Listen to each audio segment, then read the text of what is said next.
Frank Reich and Nick Foles have exchanged love letters over get-up over the course of the past week. Nick Foles talking about how much he loves Frank Reich, and Frank Reich talking about how much he loves Nick Foles, but they can't talk to each other because that would be tampering. And the truth of the matter is, Greeny, that's not the way that the Colts are thinking right now, despite their mutual admiration for one another and despite the fact that they've communicated less than Brian Gutekunst and Aaron Rodgers this past week. The fact is the Colts are going to stick with Carson Wentz right now.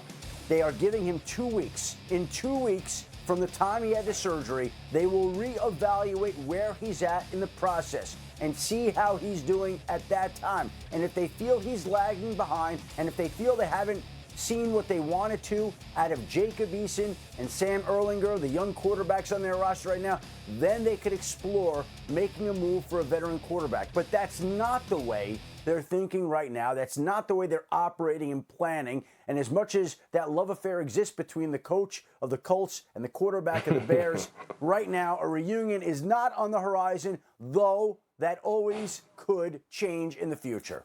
There's so many interesting pieces to this, Louis, because you've got the Nick Foles of it all, and then you have the Phillip Rivers of it all, who was just there last year and said, you know, he's staying ready and the possibility, he hasn't closed the door on the possibility of coming back. And there was Reich saying, Wentz is our guy, he's here to be our quarterback. If you were, you know how this stuff works. If you're in that front office, how are you approaching the situation in Indy? Yeah, I think right now, I've already, been laid out for how I should approach it, which is I'm just going to have to ride this out, trust in my medical staff, trust in my strength and rehabilitation staff to get Carson ready to go, hopefully by week 1, or at least within that first month of the season. That's really the way I'm going to be taking this right now, because honestly, look, if I didn't back in the offseason when I was really into the meat of my team building phase, look at this and go, look, Carson Wentz is someone who, from a reliability and durability standpoint, is somebody who doesn't get the highest marks. If I'm not willing to then look at the rest of my quarterback room and say, we need a veteran presence on this football team, and we don't really care what it could possibly do to Carson Wentz's psyche, then you're not going to do that now, because I'll tell you this. Look, you heard Frank Reich say, this is Carson's team. He's not here to compete with anybody. This is someone who we believe in, et cetera, et cetera. I think the reason why he's saying that, because he knows that, look, Carson needs to be the guy. He needs to be the one that everyone is focusing in on and everyone is kind of pouring themselves into.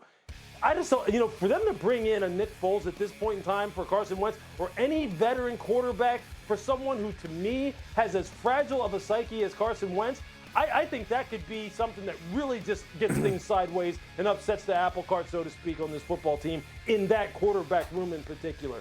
So I think it's kind of, look, they're stuck with what they're stuck with as far as waiting this out, relying on their training staff and getting him healthy, because I think when you start going down the road of bringing in a veteran, that could be something that really throws this thing off kilter.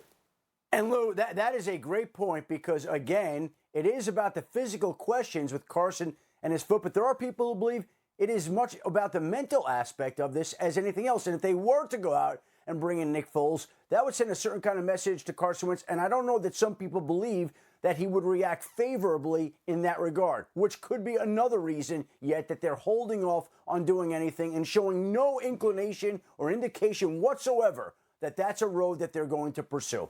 Acho. And Schefter, I had a coach, Mac Brown, a phenomenal coach in college. His main saying, he would say, is that fair? Whatever I do, is it fair for you? I think this is fair for Carson Wentz. Let's give him 2 weeks. Let's see how he recovers. If it's closer to a 12-week injury, okay, we're going to make a different decision.